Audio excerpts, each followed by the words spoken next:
The first talk, by Mrs. Huti Watson, is on the theme of Maori spirituality.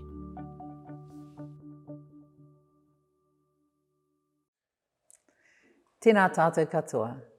I te taha o tōku kuia ko hikurangi te maunga, ko waiapu te awa, ko Ngāti Porou te iwi, ko horauta te waka. I te taha o tōku kraua, ko moihau te maunga, ko tikapa te moana, ko waihau te awa, ko Ngāti Maru te iwi, ko tainui te waka. Tēnei te mihi atu ki ngā mate ko tīraha ki runga i ngā marae maha, i roto i ngā tōpito Aotearoa whānui tonu. Tō tātou tuahine ko Marama Plumridge tētahi o ērā, nō reira haere atu rā e te tuahine. Ki te pūtahitanga o rehua, ki te huihuinga o te kahurangi, oki oki ai. Haere atu kia rātou mā, haere, haere, haere. Rātou kia rātou, tātou kia tātou, nō reira tēnā tātou katoa. Ko taku mihi hoki ki te whare manatika o te ao. Tēnā koutou katoa. Ki te runanga wairua tapu o ngā Baha'i o Aotearoa, tēnā koutou.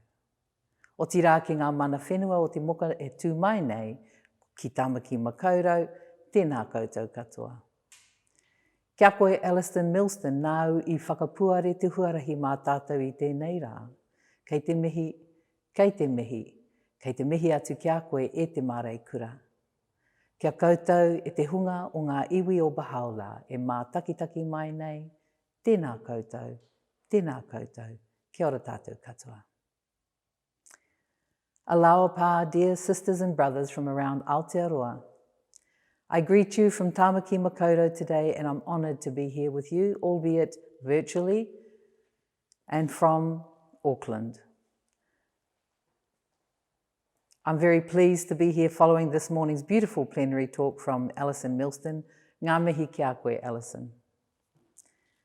Firstly, I'd like to thank the National Spiritual Assembly for the opportunity to deliver these talks at the National Baha'i Summer School this year. And I'm deeply humbled and touched by the theme that the National Assembly has chosen for these talks, honouring tangata whenua. In reflecting about this theme, I noted that honour means to regard with great respect and conveys to me the deep and heartfelt love that the National Spiritual Assembly has for tangata whenua. In the National Assembly's letter dated 3rd of July 2020 to the Baha'is of Aotearoa, the National Assembly states, "Learning about the history of this land and gaining an appreciation and sufficient understanding of the language and culture of tangata whenua by all peoples of Aotearoa will contribute to greater understanding amongst us all and a more unified society. It is hoped that the insights shared during the course of this summer school will contribute in some way towards this noble goal, and that learning about things Maori in more depth will help to foster a greater understanding of our people and complement the work of expansion and consolidation. Friends, I need to state from the outset that the views I share here are entirely my own and do not represent those of any institution or group, and that they are only one perspective on the topics that I will cover. And although I may speak about the letters from the National Assembly, I am not at any stage speaking on behalf of the National Assembly. In its 3rd of July 2020 letter to the Baha'is of Aotearoa, the National Spiritual Assembly issued a timely statement to the Baha'i community in response to the phenomenon of worldwide indignation at the injustice being experienced by people of colour from around the world, and in particular touched on the inequities and injustices faced by Maori and the effects of the colonial past that remained upon them, which includes the effects of racial disunity. There have been many Maori enroll in the faith over the years, and there's no doubt of their love and heartfelt attraction for the faith and for Baha'u'llah. But sometimes, in our efforts to realize the loving and united communities promised to us by Baha'u'llah, cultural misunderstandings within Baha'i communities can arise. Therefore, the National Spiritual Assembly's reference to the acquisition of an understanding and appreciation about the history, language and culture of tangata whenua by all peoples of Aotearoa is a significant declaration that will no doubt contribute to greater levels of understanding between all peoples of Aotearoa and intensify the feelings of love and unity in our communities. In appreciating the positive advances being made to create diverse spiritual communities that exemplify the Baha'i standard, the National Spiritual Assembly acknowledged in its letter the contributions that are being made by all the diverse populations and singled out the rich spiritual context that the Indigenous people of Aotearoa, ngā iwi Maori, can offer to our society. It may not seem obvious that the origins of this rich spiritual context continue to influence and shape Māoridom, albeit to a lesser degree than prior to colonization, but perchance sharing some ideas about the spiritual context of Māori may help to engender a greater understanding of the culture and appreciation for its diversity. Today I'm going to talk about the prevailing view of the early Māori religious belief system that was said to be pagan and polytheistic. In other words, that Māori worshipped many gods. Early Christian missionaries were of the view that the sublime conception of a supreme being is unattainable by a heathen sage, and any notion of the contrary cannot pass unchallenged. To some, it was inconceivable that a savage could possess any knowledge of the God of the universe without being told, and Māori beliefs were deemed mere superstition. The observation maintained that there could be no intellectual parity between European and Māori, and so the notion of a complex religious philosophy was unthinkable. These idols that the missionaries spoke of were representations of nature called ngā atua Māori, figures of the Māori pantheon such as Tāne Mahuta, god of the forests, birds, humans, among other things. Tāwhiri Mātea, god of the winds. Tangaroa, waters, sea, rivers and such. Tūmātauenga, of war. Haumea tikitike, growth of food. Turongo, peace, and whiro of the underworld. There are many, many more representations of the natural world, but these are the ones which are fairly well known from the Māori creation stories. The Māori creation stories are ancient. They emerge from the very genesis of creation and tell of the Māori exploits of old. The narratives surrounding these epic heroes of the Māori creation stories are known as pūrākau. Pūrākau comprise of systematic narratives that form the foundation of the Māori worldview and include the order of genealogy, of the unfoldment of the universe and the creation of all life. Within these narratives lie the tikanga, or value system upon which Māori life is based, and includes Māori ways of knowing, being, and doing. In short, pūrākau are Māori knowledge and values explained, and remain valid to many Māori today who look to their roots to make sense of life in a chaotic, crumbling world that appears to have lost its way. But the evidence that might have seemed illogical to the early arrivals takes on new meaning when viewed in the light of the teachings and writings of Baha'u'llah. The Baha'i teachings assert that the world's great religions have evolved as different stages in the history of one religion of God, and that the latest of these revelations is the revelation of Baha'u'llah. This unfolding story of God and his manifestations is best portrayed by the model of progressive revelation, which demonstrates so well the concept that religion is based on revelations from God through a prophet or manifestation, who bring with them a holy book to guide humanity for approximately 2,000 years until those teachings have outlived their social effectiveness, at which time God renews his revelation through another revealer of his will and purpose for society at that time. This is done in order to show people the way towards their spiritual development and the betterment of their social conditions. Each new religion leads to the rise of a new civilization. Baha'is believe that the founders of these major world religions are manifestations of God and include Krishna, Buddha, Zoroaster, Abraham, Moses, Jesus, Muhammad, the Bab, and Baha'u'llah. The Baha'i writings also include another category of lesser prophets who are not manifestations of God, but are known as lesser prophets who reflect the light of the manifestations. And something is known of other religions, the memory of which has all but faded into the past. And this is confirmed by Shoghi Effendi, who said, "These religions are not the only true religions that have appeared in the world, but are the only ones still existing.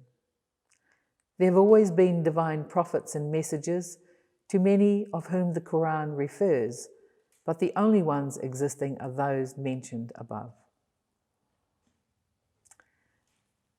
As we know, the Maori people of Aotearoa, New Zealand, underwent a process of colonization by the British in the 1800s. And part of that process entailed the preaching of the Christian gospel by missionaries of various denominations of Christianity, who at the time believed that the reappearance of Christ was imminent, and that their task in fulfillment of Christian prophecy was to preach the gospel to all the nations of the earth. In the Gospel of Matthew 24:14, it states, "This gospel of the kingdom shall be preached in all the world for a witness unto all nations, and then shall the end come." The end, of course, was in reference to the second coming of Christ. This preaching of the gospel to all nations of the earth was the prerequisite for the return of Christ, and the missionaries were intent at that time on travelling to all corners of the globe to hasten the second coming. Hand of the Cause of God George Townsend writes, "Christ bade his disciples to go teach all nations and announce that the close of his age would not come till his teachings had been carried to the ends of the earth. And it's notable that Aotearoa, New Zealand was one of the very last, if not the last nation on earth to receive the gospel." So from this momentous prophecy, we know that it was a divinely ordained event that missionaries and others would come to these shores. On December the 22nd, 1814, the first Christian service was held in Rangihoua, Bay of Islands, by Samuel Marsden.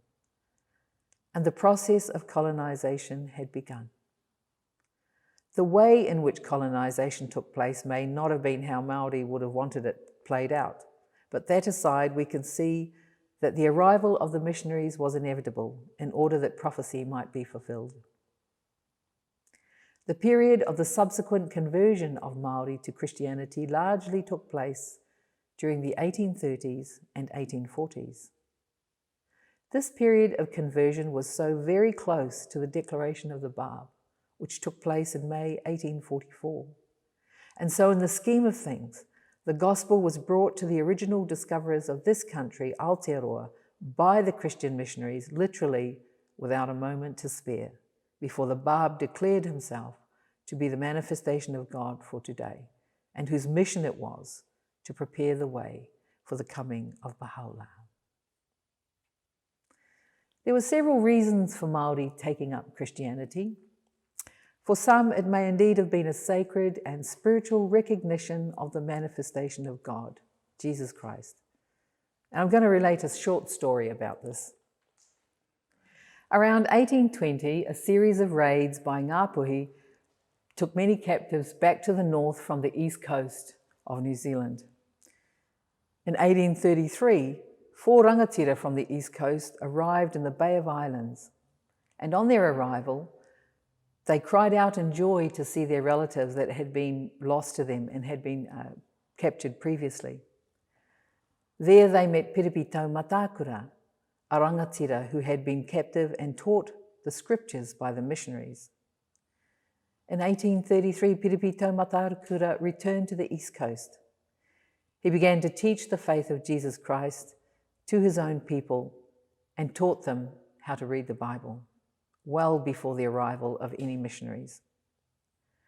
So taken were the people with the words about a new God that they longed to own a Bible of their own.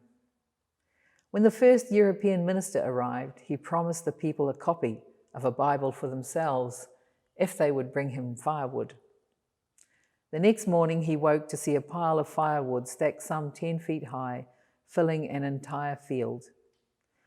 Such was the extent of their attraction to the Word of God, and I feel sure that there are many similar stories like this across Aotearoa.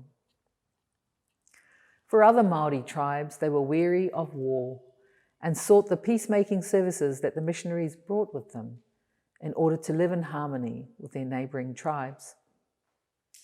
Trade with the newcomers was also a big incentive, but it was clear that the missionaries, by their own admission and as a strategy to create converts, set out to disrupt Maori society and to undermine belief in certain aspects of Maori culture as a precondition of being accepted as Christian, and thereby pave the way for the acceptance of the Christian God and European civilization. And so it was in this time that many of the practices and beliefs of the old-time Maori and their religion were dismantled, and only a few tohunga, also known as priests, from the whare wānanga, which are traditional houses of learning, they took this knowledge and maintained it secretly for many years, only passing it down to selected people who were trained and trusted with this knowledge. I'm now going to recite excerpts of an ancient prayer handed down from one of these te whare wānanga that speaks of the many achievements of Tāne, one of the main protagonists in the Pūrākau, the creation stories. And as I go through it, I'll shed some light on the meaning. This information is now readily available to many people now, by the way, so you can look it up yourself. Tāne te wānanga, Tāne of the tribal law and learning. This includes important traditional cultural, religious, historical, genealogical and philosophical knowledge. Tāne te mātauranga, Tāne of knowledge, wisdom, understanding and skill. Tāne te atamai, Tāne of the intellect. Nāwi piki atu ki te toi o ngā rangi, you who climb to the summit of the skies. Nāo ko te mana, you who had the mandate. Nāu I kake atu ki te rewatanga o te rangi, you who ascended and was elevated to the skies. Nāu anake I kite te mata aho a io te taketake. Only you who clearly saw Io, the glorious God, the long-established foundation, ancient and lasting. Nāua no I tūtapawai rungi a mātangi reia I tohia e koe a Io te urutapu. And you again, who stood in the temple of fragrant breezes, in the 12th heaven where God the pure, the untouched, dedicated you. And the prayer goes on. Now I want to tease out these excerpts a little bit so we can see that this ancient prayer is firstly paying tribute to the attributes of Tāne, his knowledge, wisdom, and so on, and is then saying that Tāne ascended to the 12th heaven where he sees Io, a supreme being who we might call God. And in the prayer, one of the attributes or name of God is cited, urutapu, meaning untouched, natural, chaste and pure. So from this verse we are introduced to Io, and Tane enters into the presence of an ancient and pure supreme being who is, interestingly, not represented as one of the many gods that we hear about and that are represented in nature. According to the ancient Maori, there are 12 rangi, or realms of heaven in the next world, which some call heavens beyond this earthly realm. As Baha'is, we can view them as places of nearness to God, and these are their names.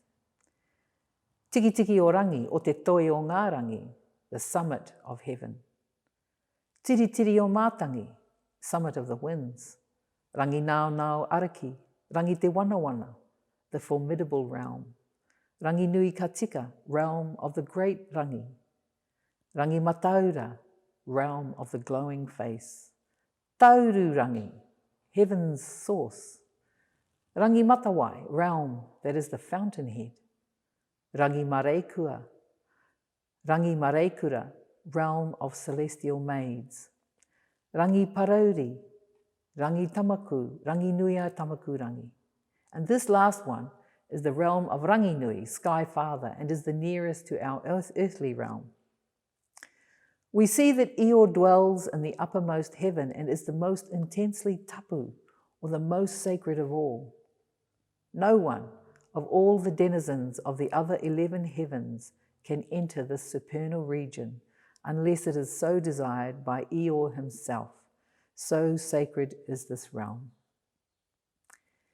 Here we see the conceptualization of the sacredness and inaccessibility of God. This concept of the sacredness of God and his inaccessibility beyond all else is confirmed by Baha'u'llah in the Epistle to the Son of the Wolf. God in his essence and in his own self hath ever been unseen, inaccessible, and unknowable. And further, in the Kitabi Khan proclaims unequivocally the existence and oneness of a personal God, unknowable, inaccessible, the source of all revelation, eternal, omniscient, omnipresent, and almighty. So in learning of this conceptual thinking of my ancestors, I asked myself, how did they know about these realms? How did they know of Io and that he was sacred and inaccessible? In Tablets of Baha'u'llah, he writes, "Every created being, however, revealeth his signs, which are but emanations from him and not his own self.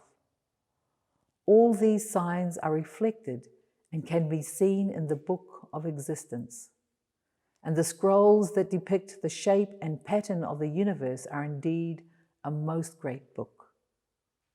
Therein every man of insight can perceive that which would lead to the straight path and would enable him to attain the great announcement. Consider the rays of the sun, whose light hath encompassed the world. The rays emanate from the sun and reveal its nature, but are not the sun itself. Whatsoever can be discerned on earth amply demonstrateth the power of God, his knowledge, and the outpourings of his bounty, while he himself is immeasurably exalted above all creatures."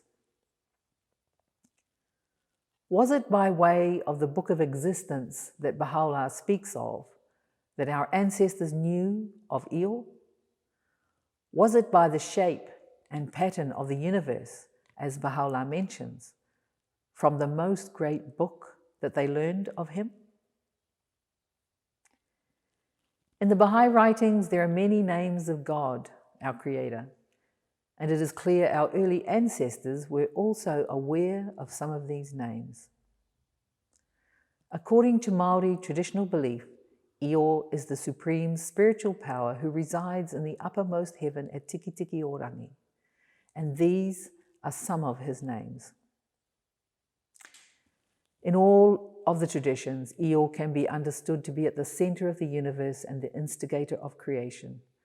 By understanding the names by which Io is known, the process of creation can also be seen to develop along with the names. So I'm going to recite some of these names and shed some light on these for you. Io, he is the core of all, none excel him. Io matamoi, the slumbering countenance. Io matatane, the calm and tranquil countenance. Io kore te whiwhia, the unchanging and unadulterated, in whom is no confusion and inconsistency. Io matua te kore, the parentless. This name of his denotes that he has no parents, no mother, no elder, or younger brothers or sisters. He is nothing but himself. Io matua, the first parent. He is the matua, the parent of the heavens and of all of their different realms of the world, of all of nature. There is no single thing that does not come under the control of Io matua. He is the parent of all things, of man, and of the lesser ones under him. He is truly the parent of all. Io te pukenga, the first cause. He is the source of all thought, reflection, memories, of all things planned by him to possess form, growth, life, thought, strength. There is nothing outside of his jurisdiction. All things are his, and with him alone rests the matter of possession or non-possession. Io taketake, the foundation of all things. This name signifies the permanence of himself and all his acts. His thoughts and his jurisdictions are all enduring, all are firm, all are complete, all are immovable. Io te waiora, the source of life. And in this unfolding story of creation, Io's status is also mentioned. Io Moa, the exalted one. Io Tiki Tiki Orangi, the supreme one of heaven.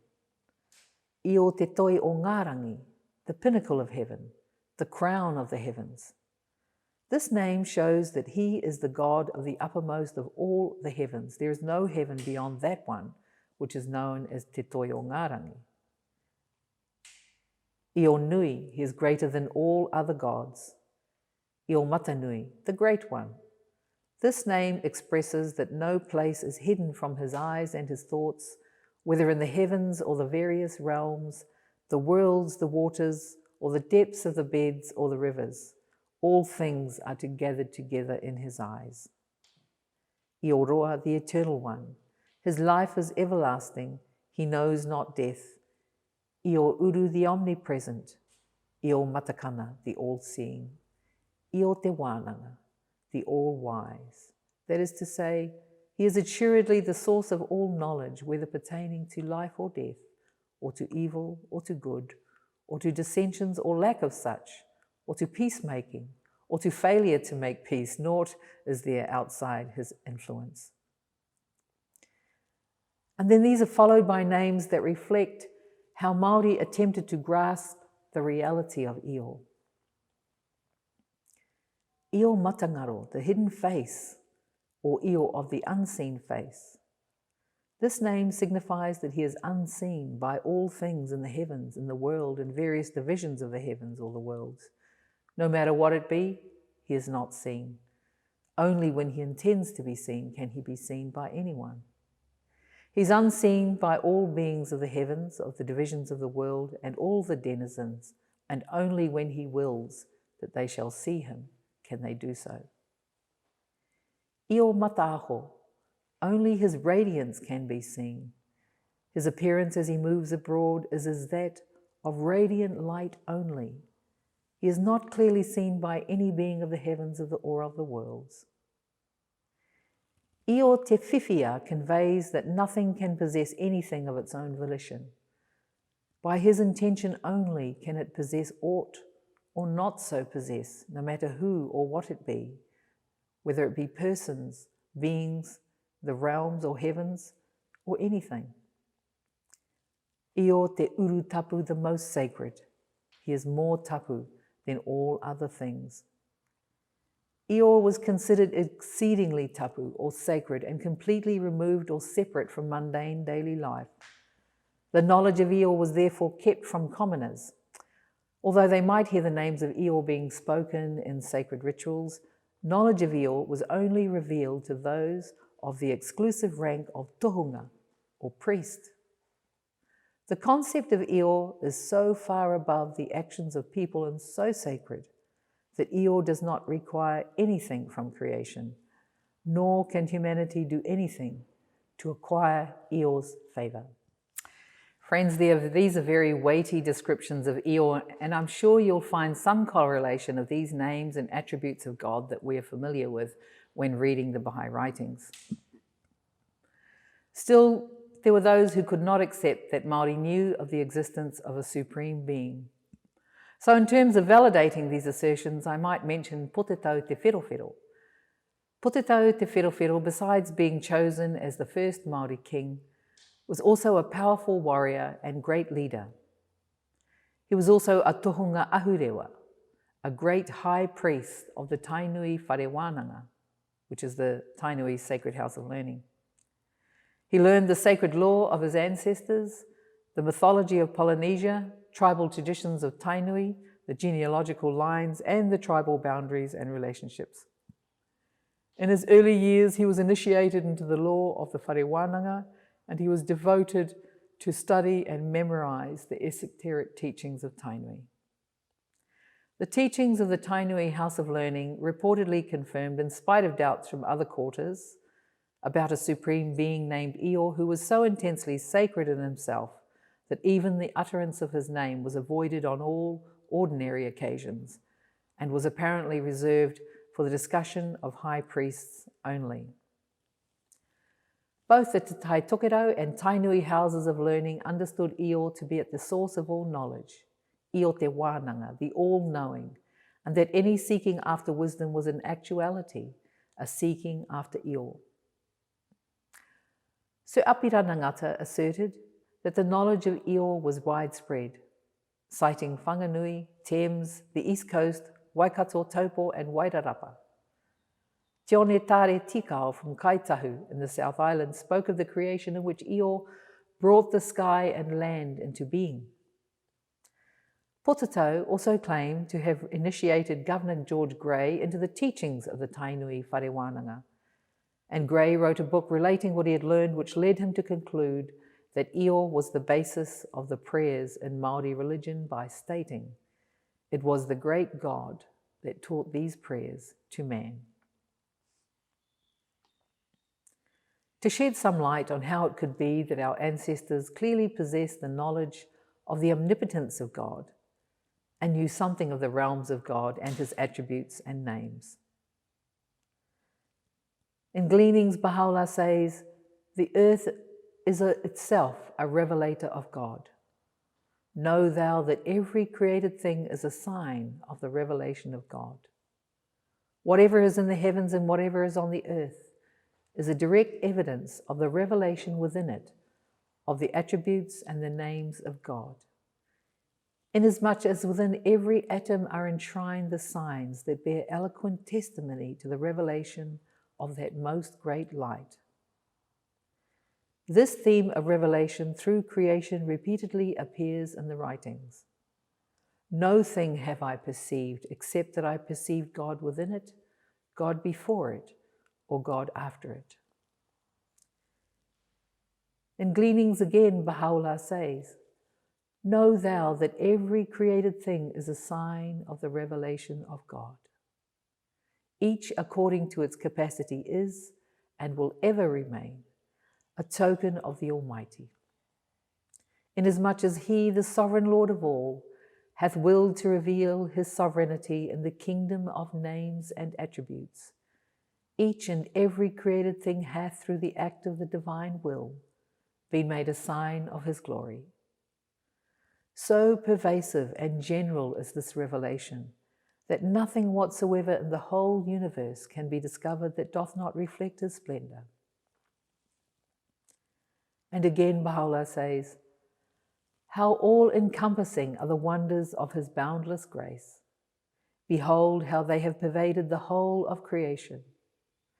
Such is their virtue that not a single atom in the entire universe can be found, which doth not declare the evidences of His might, which doth not glorify His holy name, or is not expressive of the effulgent light of his unity. And I also find particular meaning in this passage of the Kitab-i-Iqan, where Baha'u'llah writes in relation to the station of a seeker. He will contemplate the manifest signs of the universe and will penetrate the hidden mysteries of the soul. Gazing with the eye of God, he will perceive within every atom a door that leadeth him to the stations of absolute certitude. He will discover in all things the mysteries of divine revelation and the evidences of an everlasting manifestation. These passages drew me to consider that ancient Maori may have drawn on their knowledge of the primary scripture of the Book of Creation, using symbols of nature such as trees, tane mahuta, water, tangaroa, winds, tawhirimatea, etc., within which are the signs of the revelation of God, to develop their religious beliefs. Abdu'l-Baha describes creation as one of the two books of God. The Book of Creation is in accord with the written book, which are the sacred revelations of all the prophets of God. Like the written book, the Book of Creation is the command of God and the repository of divine mysteries. And again, Abdu'l-Baha claims that the Baha'i faith is not simply another religion, but the ancient path, which his father Baha'u'llah describes as the changeless faith of God, eternal in the past, eternal in the future. The Baha'i cause is an inclusive movement. The teachings of all religions and societies are found here. The Baha'i message is a call to religious unity and not an invitation to a new religion, not a new path to immortality. God forbid. It is the ancient path cleared of the debris of imaginations and superstitions of men, of the debris of strife and misunderstanding. Robert A. White, a Baha'i who wrote the book Spiritual Foundations for an Ecologically Sustainable Society, wrote, "The spirituality of the world's Aboriginal cultures is based on understanding the primary scripture of the Book of Creation. In the revealed religions, symbols of nature such as trees, water, and mountains also carry spiritual meaning. Both by direct contact and through symbolic reflection, the human soul is nourished by connection with the beauty, mystery, and grandeur of nature." So in this ancient path, the religious path of the Maori, who, through their study of creation, unraveled the mysteries that were enshrined in creation itself to learn of their Creator, to know Him, and to draw nigh unto Him? I leave it to you to ponder, friends. And I'd like to offer this prayer from Baha'u'llah that resonates with this theme as so many do. I'm well aware, O my Lord, that I've been so carried away by the clear tokens of thy loving kindness, and so completely inebriated with the wine of thine utterance, that whatever I behold, I readily discover that it maketh thee known unto me, and it remindeth me of thy signs, and of thy tokens, and of thy testimonies. By thy glory, every time I lift up mine eyes unto thy heaven, Ranginui, I call to mind thy highness and thy loftiness, and thine incomparable glory and greatness. And every time I turn my gaze to thine earth, we think of Papatuanuku, I am made to recognize the evidences of thy power and the tokens of thy bounty. And when I behold the sea, and this is Tangaroa, I find that it speaketh to me of thy majesty, and of the potency of thy might, and of thy sovereignty and thy grandeur. And whatever time I contemplate the mountains, this is Papatuanuku again, I am led to discover the ensigns of thy victory and the standards of thine omnipotence. I swear by thy might, O thou in whose grasp are the reins of all mankind and the destinies of the nations. I'm so inflamed by my love for thee, and so inebriated with the wine of thy oneness that I can hear from the whisper of the winds, and this is Tawhiri Mātea, the sound of thy glorification and praise, and can recognize in the murmur of the waters, which is Tangaroa, the voice that proclaimeth thy virtues and thine attributes, and can apprehend from the rustling of the leaves, Tāne Mahuta, the mysteries that have been irrevocably ordained by thee in thy realm.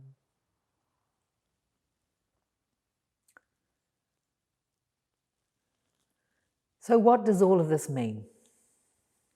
One can only glean from the evidence that Maori possess the capacity for religiosity, and that possibly the root of Maori spirituality was born through a generational unravelling of the mysteries of creation. The esoteric law of Io shows a consciousness of theological concepts, such as the cause of creation by a supreme being, the existence of heavenly realms, an understanding of the human soul and its link to its creator, and that Io was a legitimate aspect within the Maori tradition from before the arrival of Christianity. It shows a heightened awareness of the relationship between the sacred and the profane, and the need to preserve holiness and purity. It demonstrates, moreover, that Maori were not polytheistic. They did not believe in many gods. They were monotheistic. In other words, they knew of and worshipped the one God, and indeed had insight about the spiritual realms of God, some of his attributes and names, and his dominion over all things.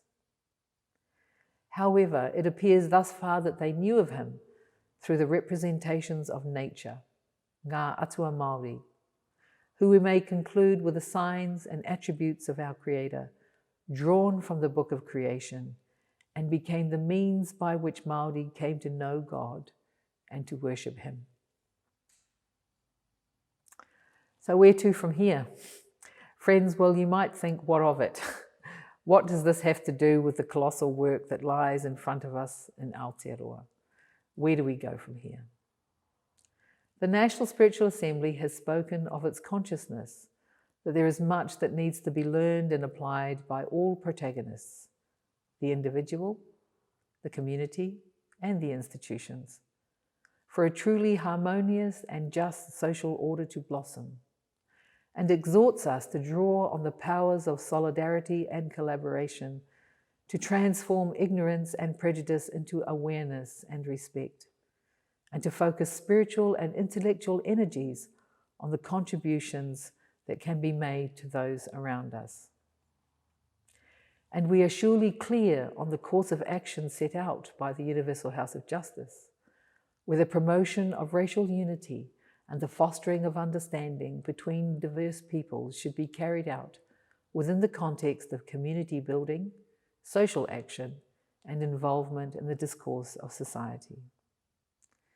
Therefore, friends, I hope that these insights have helped to shed some light on the traditional religious and belief systems of ngā iwi Māori, the basis for our spirituality and our worldview that still holds great meaning for many Māori today. Allow pā, dear brothers and sisters of Aotearoa, tēnā tātou katoa. E whakawhirina ki ana hau, e tōku atua nau nei a hau I hanga. Kia mohio kia koe hei, e a kia koropiko kia koe, e whakapuaki ana hau I tēnei wā. Ki tōku ngoi kore ki tō kaha, ki tōku pohara o tira ki tō whairawa. Ka ore he atua I tu atu I a koe. E awhina I roto I te more area. Te mana motu hake